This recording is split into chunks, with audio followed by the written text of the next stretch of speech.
Have you ever walked into a room and suddenly felt like the air changed? You were fine one moment, clear, centered, even optimistic, and then they arrived. They didn't yell, they didn't insult you. They just entered, and something inside you shifted. You felt heavier, foggy, tired, as if your soul dropped 10 floors without warning.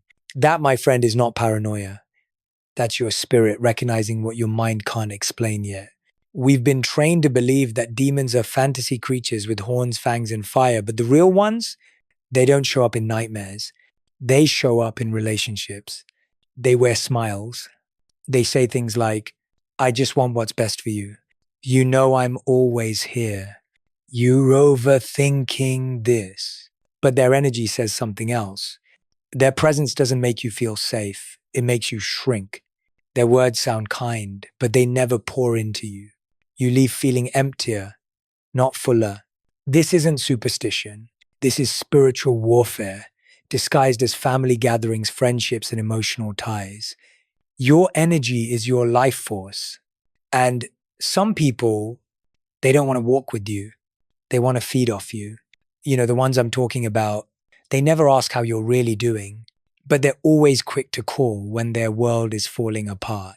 You become their free therapist, their crisis hotline, their emotional trash can. And the worst part, you didn't sign up for it. You didn't consent to it. You just wanted connection. But what you got was extraction. They dump, you absorb, they leave, you collapse. And then you question yourself. Maybe they're just going through a hard time. Maybe I'm being too sensitive. Maybe I just need better boundaries. But the truth is, you don't need better justifications. You need better spiritual hygiene. Let me tell you something you might not want to hear. Not everyone around you is a friend of your soul. Some are thieves in disguise, not because they hate you, but because they are empty. And your light, it bothers them. Your peace, it threatens them. Your clarity, it exposes what they've buried. They don't have the language to say this, but their spirit recognizes your elevation. And because they haven't cultivated their own power, they feed off yours. It's like a leak you can't see, but you feel the depletion after every interaction. You can't explain it with logic, but your body knows, your nervous system knows, your intuition knows. Spiritual parasites don't always know what they're doing, but whether it's intentional or not, the effect is the same. Your light dims, your peace disappears, your purpose gets blurry. They might call it connection, but it's not love. It's access. And here's the hard truth. Some people only want proximity to your energy, not responsibility for your well-being. They don't want to water you. They just want to sit in your garden. Start asking better questions. Not, am I being too sensitive? But why does my soul sound the alarm around this person? Not, what if I hurt their feelings by pulling away? But what is it costing me to stay? Your spirit is smarter than you think. It doesn't lie. It doesn't negotiate. It doesn't people please. It knows. And too many of us are stuck in relationships that look normal but feel like slow spiritual death. We keep telling ourselves they didn't mean to. They're just going through something. They've always been this way. But just because someone has a history with you doesn't mean they deserve a future with you. Energy doesn't lie. You ever notice how the most dangerous people are not the ones who yell or rage? They're the ones who come with calm tones, kind gestures, and just enough charm to confuse your logic. But your peace is the real lie detector. It will whisper, something's off here. I don't feel safe here. I can't be myself around them.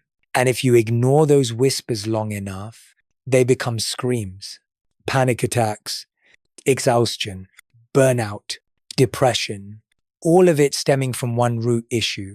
You stayed too long where your soul was suffocating. Here's the thing, no one tells you. You don't need a reason to walk away when your peace is violated.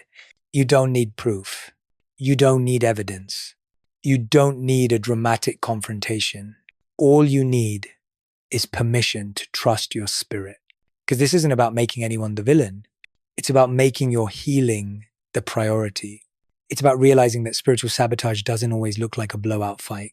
Sometimes It looks like a subtle draining over time until you don't recognize yourself anymore. And listen, you don't need to fight these people. You don't need to fix them. You don't even need to explain your exit. You just need to withdraw the access. Sometimes the most powerful boundary isn't a conversation. It's distance. It's silence. It's no longer being available for the same dysfunction. Let me ask you this. When was the last time you walked away from someone and felt lighter? When was the last time you listened to your body, not your guilt? When was the last time you honored your intuition without apologizing for it? Because here's the truth. Your peace is not a luxury. It's your survival code. It's the compass to your destiny. And not everyone deserves access to it. Your spirit has been trying to protect you long before your mind caught on. The real question is, will you finally listen? Comment below what relationship in your life drains you the most, even though it looks harmless on the surface. Quantity, like this, if your spirit needed this message today, ATA, subscribe, because protecting your peace isn't just an act of self-care. It's an act of spiritual warfare. Thank you for being here. Thank you for growing. Let's keep rising together. There's a kind of person that doesn't destroy you by attacking you. They destroy you by dividing you from your friends, from your values, from your sense of direction, from your own mind. And they don't do it with fists or screams. They do it with suggestion. I probably shouldn't say this, but hey, just be careful around her. He seems off. Have you noticed that? Little comments that feel like nothing, but carry everything. Poison dressed as concern. These people don't lie outright because that would be too obvious. They distort, they twist. They plant seeds, not just in your head, but in your heart.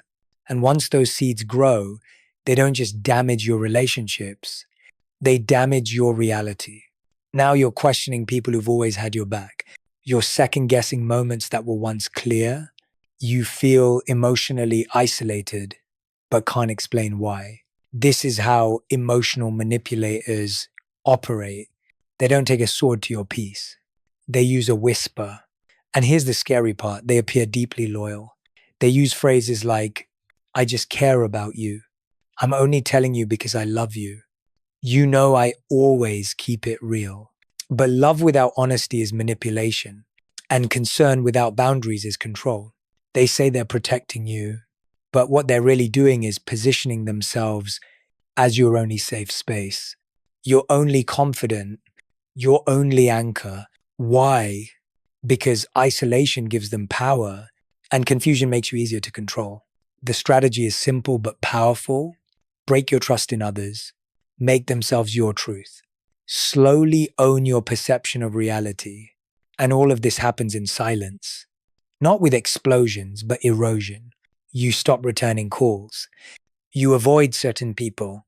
You feel more anxious in your once safe circles. Why?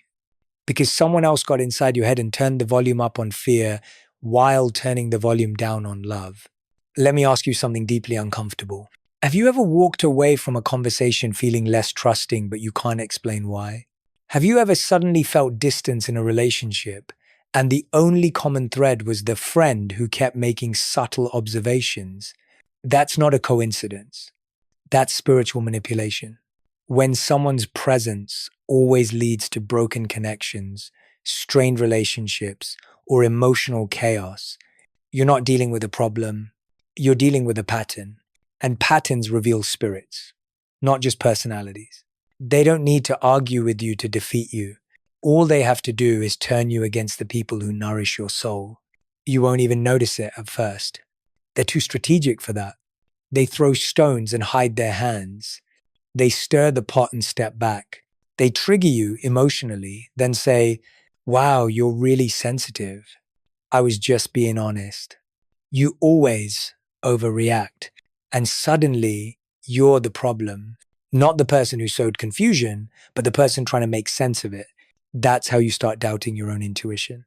That's how you lose the ability to tell truth from distortion. And that's when they have you. This is not just manipulation. This is spiritual warfare disguised as friendship. And the reason it works so well is because it's subtle. It doesn't demand your attention. It seeps into it. Over time, you feel like you're walking on eggshells, not around your enemies, but around people who call themselves family. This is where most people stay stuck. They think they've always been there for me. They would never intentionally hurt me. Maybe I'm being too judgmental. Your loyalty is not the problem. Your discernment is waking up. Not everyone who holds your hand wants to see you healed. Some hold your hand just tight enough to keep you from reaching anyone else. And that's why this type of spirit is so dangerous. It doesn't just hurt you. It restructures your whole support system. You stop trusting the people who truly care and start depending on the ones who quietly sabotage. Let me give it to you straight. If someone is always there when you're broken but disappears when you're empowered, that's not love. That's dependency. If someone is quick to highlight others' flaws but never reflects on their own, that's not honesty. That's projection. If someone consistently brings confusion but never resolution, that's not insight. That's division. You don't need to question if you're overreacting. You need to observe who benefits from your confusion. Here's what emotional manipulators fear the most: boundaries, clarity, independence. Because once you know who you are, once you regain your voice, once you reconnect with your truth, they lose control. They can't gaslight a grounded soul. They can't isolate someone who's found inner alignment. They can't distort the mind of someone who's committed to living in truth. So what do?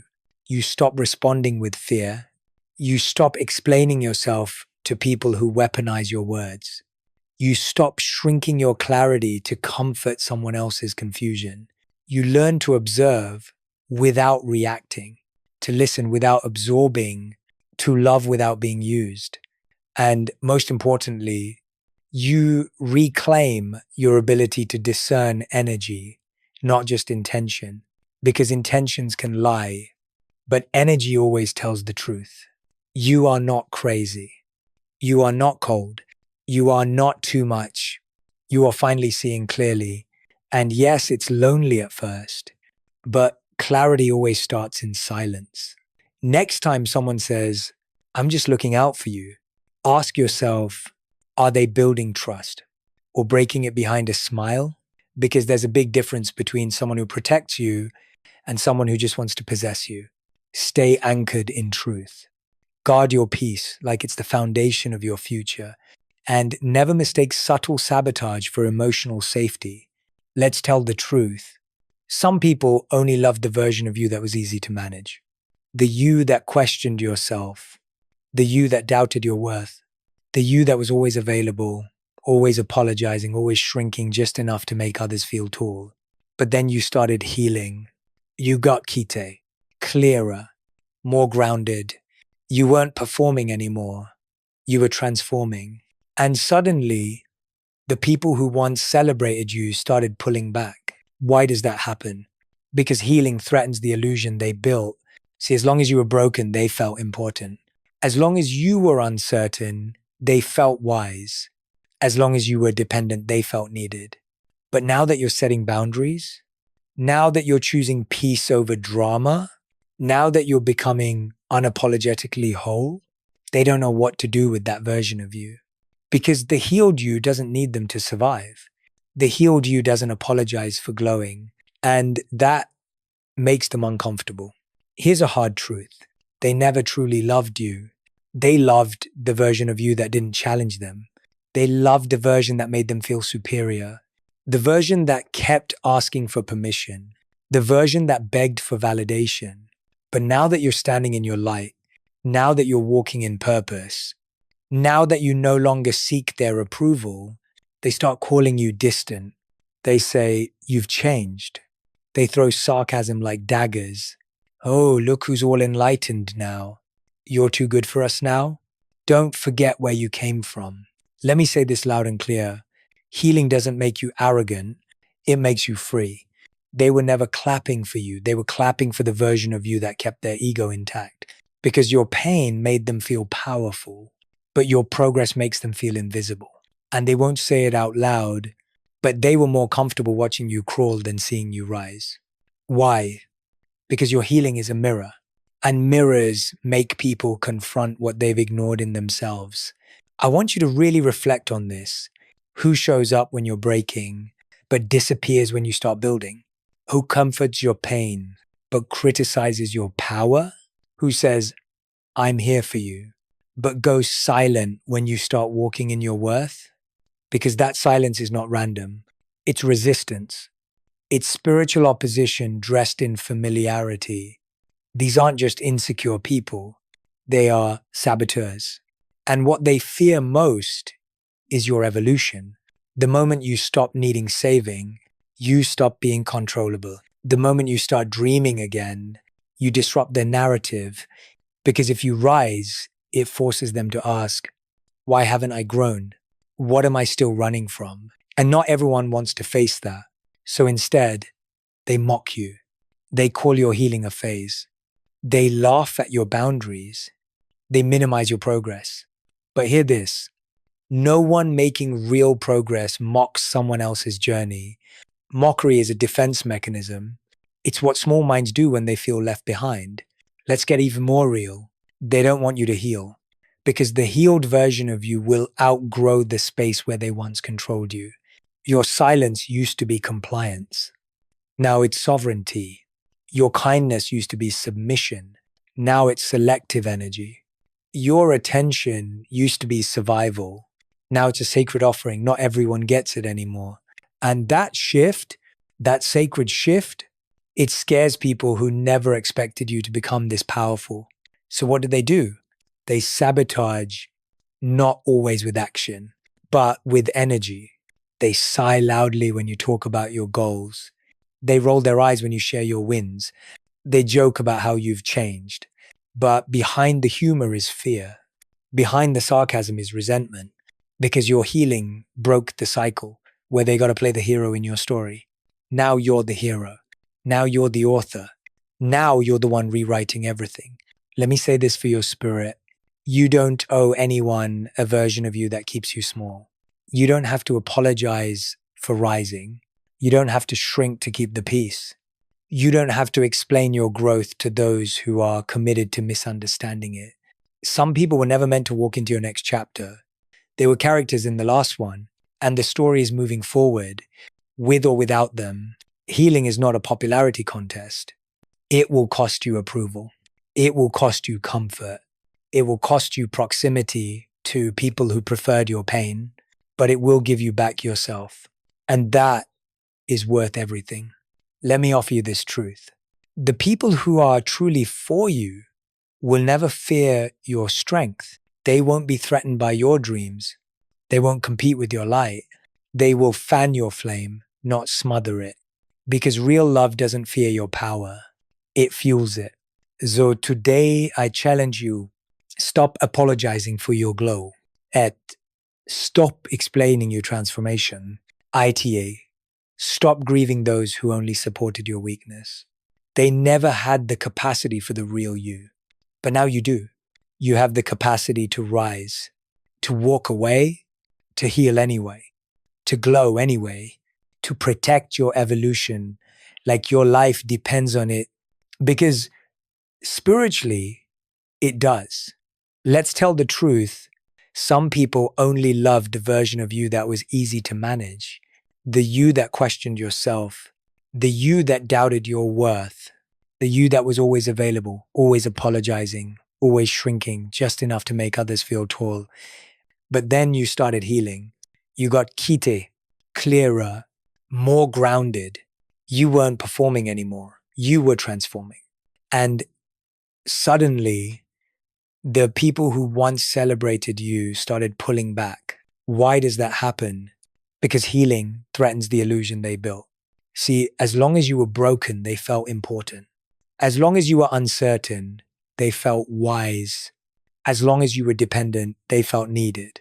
But now that you're setting boundaries, now that you're choosing peace over drama, now that you're becoming unapologetically whole, they don't know what to do with that version of you. Because the healed you doesn't need them to survive. The healed you doesn't apologize for glowing, and that makes them uncomfortable. Here's a hard truth. They never truly loved you. They loved the version of you that didn't challenge them. They loved the version that made them feel superior, the version that kept asking for permission, the version that begged for validation.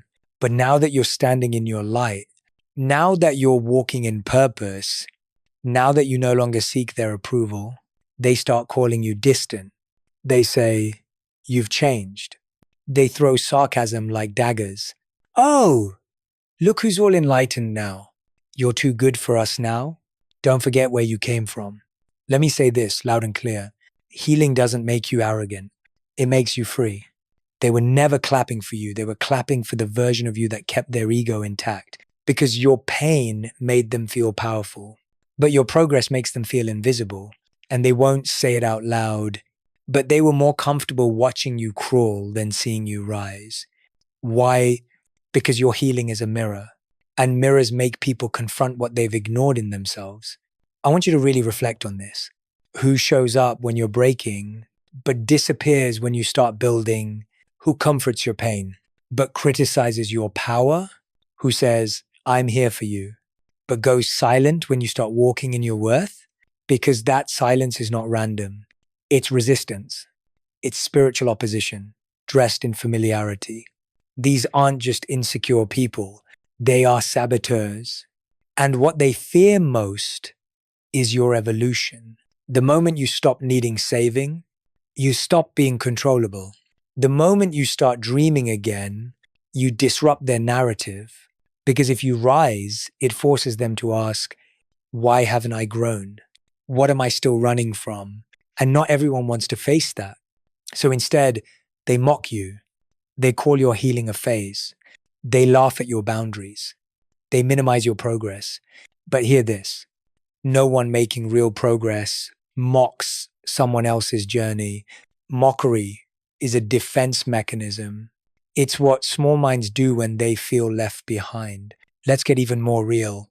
They don't want you to heal, because the healed version of you will outgrow the space where they once controlled you. Your silence used to be compliance. Now it's sovereignty. Your kindness used to be submission. Now it's selective energy. Your attention used to be survival. Now it's a sacred offering. Not everyone gets it anymore. And that shift, that sacred shift, it scares people who never expected you to become this powerful. So what do? They sabotage, not always with action, but with energy. They sigh loudly when you talk about your goals. They roll their eyes. When you share your wins, they joke about how you've changed. But behind the humor is fear.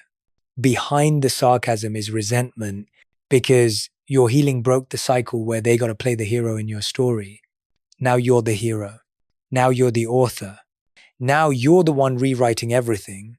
Let me say this for your spirit. You don't owe anyone a version of you that keeps you small. You don't have to apologize for rising. You don't have to shrink to keep the peace. You don't have to explain your growth to those who are committed to misunderstanding it. Some people were never meant to walk into your next chapter. They were characters in the last one, and the story is moving forward. With or without them, healing is not a popularity contest. It will cost you approval. It will cost you comfort. It will cost you proximity to people who preferred your pain, but it will give you back yourself. And that is worth everything. Let me offer you this truth. The people who are truly for you will never fear your strength. They won't be threatened by your dreams. They won't compete with your light. They will fan your flame, not smother it. Because real love doesn't fear your power. It fuels it. So today, I challenge you. Stop apologizing for your glow. Stop explaining your transformation. Stop grieving those who only supported your weakness. They never had the capacity for the real you. But now you do. You have the capacity to rise, to walk away, to heal anyway, to glow anyway, to protect your evolution. Like your life depends on it, because spiritually, it does. Let's get one thing clear. People who truly respect you, respect your boundaries. No questions, no debates, no guilt trips. They hear your no and honor it. But the ones we're talking about today, They don't just cross your lines. They treat your boundaries like an open door policy. And when you try to close it, they act like you've betrayed them. You say, I need space. They respond, you're being distant. You say, I'm unavailable right now. They say, you're ignoring me. You say, that doesn't feel right to me. They say, you've changed. But here's what they really mean. I don't like that I no longer have control over you. I don't like that you're finally protecting your energy. I don't like that your peace no longer includes my chaos. They're not confused. They're convicted because your boundaries reveal the truth. They've been ignoring. They never respected you. They only respected their access to you. Let's talk about what boundaries really are. Boundaries are not walls to keep people out. They're filters to decide who gets in. They are gates, not cages. And you have every right to protect that gate because your time is not unlimited. Your energy is not bottomless. Your presence is not public property. But boundary breakers don't believe that. To them, your time is theirs. Your energy is theirs. Your availability, a given. And when you start reclaiming your peace, they react not with reflection, but resistance. They don't treat your boundaries as sacred. They treat them as a challenge. And here's how you know it. You say no, and they try to convince you otherwise. You cancel plans to take care of your mental health, and they say you're being selfish. You ask for space, and they flood your phone with guilt-ridden texts. You share a limit, and they push just far enough to test your resolve. This isn't miscommunication. This isn't just how they are. This is spiritual trespassing. It's the energetic equivalent of someone walking into your home uninvited, rearranging your furniture, and telling you how you should feel about it. Let me say something bold. Anyone who treats your no like a negotiation is revealing a deeper truth. They don't value your autonomy. And without autonomy, there is no love. There is only possession. These are not people who want to love you. They want to own you. Your response is your time, your life force. They want control disguised as closeness. And here's the clever trick. When control is threatened, they switch strategies. First, they'll guilt trip you. Wow, I guess you're too good now, so I'm not a priority anymore. After all I've done for you, and they'll gaslight you. You're overreacting. I never said that. You're being dramatic. And when that doesn't work, they withdraw. They go silent. They sulk. Why? Because your refusal to give them unlimited access makes them feel powerless. And people who build their identity on owning you can't survive your sovereignty. Let's pause here. Reflect. Who gets angry when you say no? Who takes your limits personally as if your boundary is an insult to them? Who responds to your clarity with passive aggression or emotional withdrawal? These are not just bad communicators. They are spiritual liabilities. And when you keep letting them in, you don't just lose time. You lose yourself. Because spiritual trespassers don't just take energy. They leave imprints. You start second guessing your choices. You feel anxious for saying no. You wake up tired, drained, emotionally flat. Not because you did too much, but because you allowed someone to stay too long where they were never meant to be. Now listen, you don't need to yell, you don't need to argue, you don't need to explain, just reinforce the gate. Your boundaries are your declaration. I choose peace over people pleasing. I choose alignment over approval. I choose clarity over confusion. And guess what? The people who are for you, they won't make you feel bad for doing that. Because when someone truly loves you, they don't need full access to feel close. They honor the space you need to stay whole. Let me be real.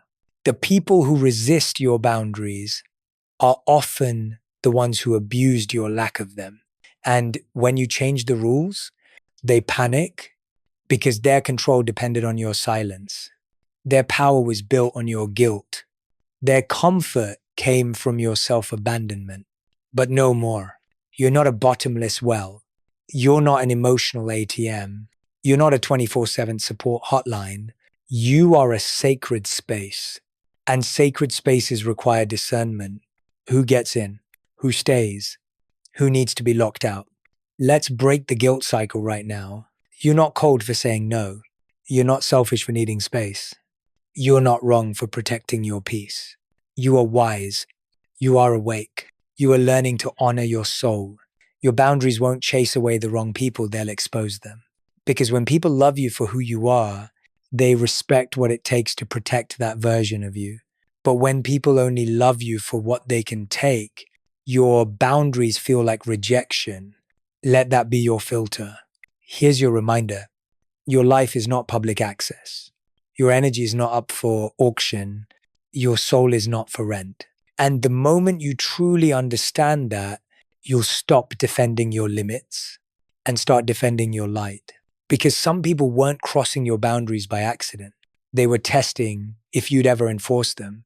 And now you will, not with anger, not with shame, but with calm, grounded conviction that says, this is where I end and you begin.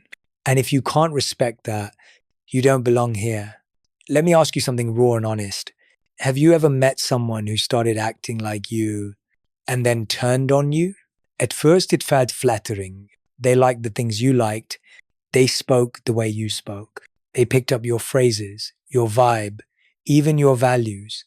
And you thought, wow, we're so alike. It's rare to connect this deeply with someone. Maybe this is soul level friendship. But slowly, something shifted. You started feeling drained around them. People who once supported you started drifting. Conversations fell off. You couldn't quite explain it, but deep down, you felt replaced. This isn't friendship. This is spiritual warfare dressed as imitation. There's a type of person who doesn't want to walk beside you. They want to be you. And they don't do it with celebration. They do it with calculation. They study your identity like a blueprint. They mimic your tone, your rhythm, your aesthetic, your energy, but not because they honor your light, because they're trying to steal it. Let me be real. This isn't admiration. This is possession. It's not about being inspired by you. It's about replacing you while using your own essence as the disguise. They weaponize your uniqueness, then slowly position themselves as the real you while painting you as the copy. You start hearing whispers like, she's changed. He's not genuine anymore. They're not who they used to be. And you're left confused, betrayed, silenced. All while they stand in the spotlight that you lit, pretending it's always been theirs. This is not just betrayal. This is identity theft with a spiritual agenda. You didn't lose a friend. You exposed a spirit that imitates because it cannot create. That copies because it cannot birth. That clings to your originality because it has no source of its own. Let me tell you something important. People who envy your light won't always attack it. Sometimes they'll imitate it. But the energy behind imitation is not always admiration. It can be envy camouflaged in closeness. And if you're not careful, you'll confuse their mimicry for connection. You'll give them access. You'll share your heart, your secrets, your vision, and they'll take it all. Not to support you, but to be you without you. This is where the psychological warfare begins. Because when people see them acting like you, they assume you're the one who changed. When they start spreading doubt, others believe them because they're carrying your voice. This is how identity gets hijacked in the spiritual realm.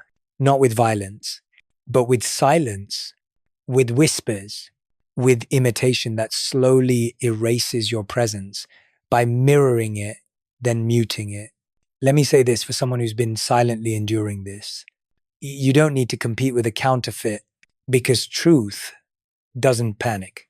Authenticity doesn't rush. It doesn't retaliate. It reveals itself over time, and fakes, no matter how convincing, always crumble when the pressure hits. They can copy your look, but not your frequency. They can echo your words, but not your wisdom. They can wear your outer layer, but they'll never carry your soul. Because your light, that came from the work, the healing, the sacrifice, the nights no one saw, the growth they never walked through, and no one can copy that. Let's talk about what this does to your mental state. Because when someone imitates you and turns others against you, you start shrinking, you start doubting yourself, you start second guessing your voice. And the most dangerous part, you begin to lose your identity in the very space you created. You dim your presence to avoid being called arrogant. You filter your truth to avoid more backlash. You hide your genius because someone else wore it first and tainted it. But I'm here to remind you, your identity doesn't come from imitation. It comes from alignment. And no one can take what's rooted in alignment. This isn't a time to get petty. This is a time to get powerful. You don't fight shadows with more shadows. You fight them by standing in full light. You keep showing up. You keep being real. You keep telling the truth. And while they're busy imitating your outside, you go deeper within. Because while they build personas, you build character. And eventually, authenticity will always outlast imitation. Here's your spiritual assignment. Rebuild your confidence. Reclaim your energy. Re-anchor your identity. Stop letting copycats make you shrink. Stop letting whispers define your worth. Stop letting false versions of you take up sacred space in your story. Let them talk. Let them mimic. Let them perform. And you evolve because no one can replicate what you become. And if you're still wondering, why would someone do this to me? Why would they act like me, then betray me? It's because your presence awakens something in them, something they never developed for themselves. Instead of growing it, they tried to steal it. But what they forgot is this. What's born in alignment can't be faked through performance. And what's real, it rises, it lasts, it lives on long after the counterfeit falls apart. So keep showing up, keep shining, keep speaking truth. Because imitation doesn't weaken you. It simply exposes who never had an identity to begin with. Let them fall off. Let the truth reveal itself. And you protect your identity like your life depends on it. Because spiritually, it does. There's a manipulation tactic that doesn't look like control. It looks like love. It looks like, but after everything I've done for you, so you're just going to leave me now?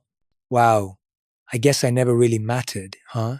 And you pause, not because you're wrong, not because you're unsure, but because they've wrapped your empathy into a rope and now they're pulling on it. It's not love, it's guilt. And guilt is the leash they use to keep you from walking away. Let's be real. Some people don't care whether a relationship is healthy, mutual, or life-giving. They only care that you don't leave. Even if staying costs you your peace, even if staying means self-betrayal, they'll say what they need to say to keep you emotionally tied. No one's ever been there for me like you. You're the only one I have. Don't abandon me like everyone else did. And suddenly, you're not making a decision from your soul, you're making it from fear. Not fear of them, but fear of being seen as the villain, fear of being called heartless, fear of being misunderstood for finally choosing you. Let me break something open here. If the only thing keeping you in the relationship is guilt, it's already over. Because guilt is not a foundation. It's a cage. It doesn't nourish. It imprisons. And people who use it know exactly what they're doing. They know your soft spots.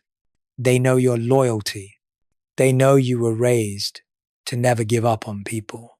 So they pull that string and you stay, not because your spirit agrees, but because your conscience has been hijacked. Let me say this with love, but also with fire. You are not responsible for healing people who refuse to grow. You are not a therapist in a relationship. You are not a savior with a soft voice. You are not the spiritual dumping ground for everyone else's unprocessed trauma. But guilt will make you forget that. It will make you believe, if I walk away, I'm the bad guy. If I stop helping, I'm selfish. If I put myself first, I'm abandoning them. Number, You are remembering yourself. You are returning to alignment. You are choosing life over loyalty to dysfunction. Let's talk about what real love looks like. Real love doesn't hold your healing hostage. Real love doesn't punish your growth. Real love says, I want what's best for you, even if it means letting go. I respect your boundaries, even if I feel sad about them. I see your evolution and I celebrate it. But guilt says, you've changed. I guess you don't care anymore. So I'm just disposable. And here's the trap. The more you explain yourself, the deeper you sink. Because guilt doesn't want clarity, it wants compliance. Guilt makes you responsible for someone else's emotions, and that's not your job. You can be kind, you can be compassionate, you can be loving, but you cannot carry people who refuse to walk beside you. And if your presence in their life depends on you being smaller, quieter, more available, less honest, more broken, then what they loved wasn't you. It was access to your light with no cost, no boundaries, and no accountability. Here's the dark side of guilt. It keeps you loyal to people who are no longer loyal to your becoming. It keeps you stuck in cycles of emotional debt. You keep paying, but nothing gets better. You keep giving, but you're never enough. You keep showing up, but only as long as you stay silent about what's hurting you. That's not love. That's spiritual taxation. That's soul bankruptcy. And it ends when you say, no more. I want you to hear this loud and clear. You don't owe people unlimited access just because they once stood beside you. You don't owe your presence to those who weaponize their pain. You don't owe explanations to people who only listen to manipulate your guilt. You owe yourself peace. You owe yourself space. You owe yourself the right to change your mind. Because healing often requires separation, and separation often triggers guilt. But just because something feels painful doesn't mean it's wrong. Sometimes the most spiritually aligned decision hurts in the short term but heals in the long run. Here's your breakthrough truth. Guilt is not proof of love. Guilt is not a spiritual obligation. Guilt is not your North Star. Your body knows. Your soul knows. The unease, the anxiety, the pressure, they're all signs. Signs that you're being emotionally manipulated, not out of cruelty, but out of someone else's unconscious fear of being alone. That's not your weight to carry. Let's reclaim your sovereignty right now. Say this out loud, feel it in your bones. I release the need to explain my healing. I let go of relationships that require my silence to survive. I do not confuse guilt with growth. I will no longer shrink myself to comfort the unhealed parts of others. Let that be your new mantra. And when the guilt comes back, because it will, remind yourself, you're not walking away because you stopped caring. You're walking away because you finally started caring for yourself. There's a difference between giving someone grace and giving them your soul, and your soul was never meant to be bartered away on the altar of guilt. You're allowed to let go, even when it's messy, even when they don't understand, even when you wish it could have been different, because peace is better than performance. Clarity is better than chaos. And freedom is better than guilt, masquerading as loyalty. Have you ever been in a room with someone, they're smiling, talking kindly, maybe even laughing, but something inside you tightens? Your chest gets heavy, your breath shortens, your thoughts scatter, and you can't explain it. There's no argument, no threat, no clear reason to feel alarmed. And yet, your body is already on high alert. That's not overthinking. That's not paranoia. That's your spirit sounding the alarm. Let's get one thing straight. Your body knows before your mind does. You're not reacting to what they say. You're reacting to what they carry, because energy has a language and your nervous system is fluent in it. That knot in your stomach, that tightness in your chest, that restless feeling you get around certain people, those aren't just random. Those are spiritual messages from your soul to your mind saying, this energy is not safe. This presence is not clean. Something here does not belong. The problem is, we've been trained to ignore it, to be polite, to give people the benefit of the doubt, to override our instincts in the name of not judging. But politeness is not protection. And if you don't listen to your body when it whispers, it will eventually scream in the form of burnout, breakdowns, chronic stress, unshakable anxiety, all because you kept sitting at tables your spirit begged you to leave. Some people carry K's like a scent. You can't see it. They won't say it, but your soul smells it the moment they enter the room. Their unresolved rage, their envy, their manipulation, their pain that hasn't been purified now leaking out into the room, invisible but palpable. And they may smile, they may compliment you, they may call you friend, but your body tenses, your mood drops, your thoughts get cloudy. That's your warning. That's your protection. That's your discernment waking up. Let me explain something powerful to you. Anxiety is not always dysfunction. Sometimes it's discernment in disguise. It's your nervous system picking up on misalignment, a spiritual misalignment, emotional incongruence, vibrations that are not compatible with your inner peace. You don't need a logical reason to feel uneasy. You don't need evidence to step back. You don't need an explanation to honor your gut. All you need is the courage to believe that your inner world is wise. So many of us feel guilty for walking away when nothing happened. We say things like, I don't know why, I just can't be around them. They've been nice to me, I should stay connected.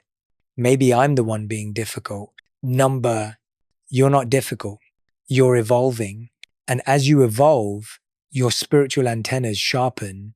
You no longer ignore that energetic pull that says, this isn't where I belong. Because where you feel anxious for no reason, there's usually a reason you haven't named yet. Let me ask you something deeply honest. Have you ever left someone's presence and suddenly felt lighter? Have you ever dreaded seeing someone even though they've never done anything wrong? Have you ever felt unsafe in calmness? That's not your imagination. That's not your trauma. That's not emotional instability. That's spiritual intelligence. Your soul isn't confused. Your logic is just trying to keep the peace while your body is begging for protection. We've been taught to ignore what we feel, to value facts over frequency. But in a world that's getting louder, your ability to feel truth is a superpower. You can't always explain energy, but you can respect it. And energy, more than words, titles, or appearances, reveals who someone really island, because your spirit can detect what their smile is trying to hide. Let me be even more direct. Some people disturb your peace without saying a single word. They don't insult you. They don't disrespect you. But being around them makes you feel smaller, less grounded, more anxious, like you're walking through fog. That is not your people-pleasing self acting up. That's your spirit screaming boundaries. And if you keep overriding that voice, you start to normalize the anxiety. You start to call it social fatigue. You start saying, maybe I'm just sensitive. You're not just sensitive. You're finally awake. Anxiety can be a message, not always a malfunction. And your job is not to numb it, not to silence it, not to shame it. Your job is to listen to it, sit with it, ask it questions, trace it back to the source. Because sometimes that anxiety isn't yours, it's theirs. And your body is absorbing what they never processed. So how do you respond? You step back, you create space, you choose peace over pressure to explain, because you don't owe anyone access to your nervous system. You don't owe them an apology for protecting your peace. You don't owe them an explanation for why your body says, not here, not today, not anymore. Here's the truth. You were never supposed to stay in environments that drain your soul. You were never meant to keep smiling through energetic attack. You were never designed to override your nervous system for someone else's comfort. So now you walk in truth. You say, I don't know why, but I trust it. I can't explain it, but I'm honoring it.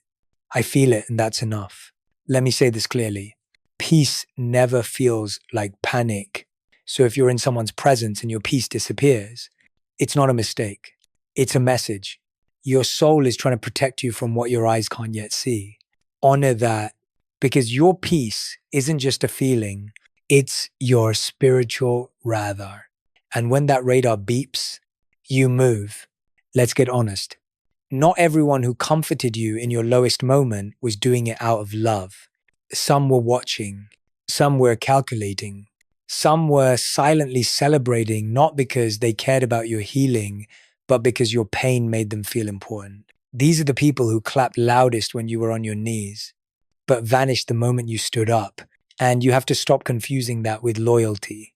There are people who feel most connected to you when you're broken, because as long as you are hurting, they feel strong. As long as you're doubting, they feel needed. As long as you're shrinking, they feel secure. But the moment you start rising, the energy changes. Suddenly, they're silent, distant, cold, even sarcastic. Wow, look at you now. Don't forget where you came from. You've really changed. Of course you've changed. That was the whole point. But their love was never rooted in who you were becoming. It was tied to who you were before you believed in yourself. Let's tell the truth. No one wants to admit some people only loved you because you made them feel better about their own stagnation. Your struggle made them feel relevant. Your neediness made them feel powerful. Your dependence made them feel superior. And the moment you started setting boundaries, dreaming louder, or walking with clarity, they didn't know how to hold you anymore because your transformation threatens their illusion of control. Here's what that looks like. You used to call them when you were crying and they always picked up. But now that you're celebrating, they're nowhere to be found. Offered. You used to share your disappointments and they offered comfort. But when you share your wins, they change the subject. You used to second guess yourself and they loved giving you advice. But now that you move in confidence, they roll their eyes and call it ego. That's not friendship. That's emotional codependency. And your growth broke the contract. They never said out loud, I'll love you as long as you stay below me. Pay attention to the shift.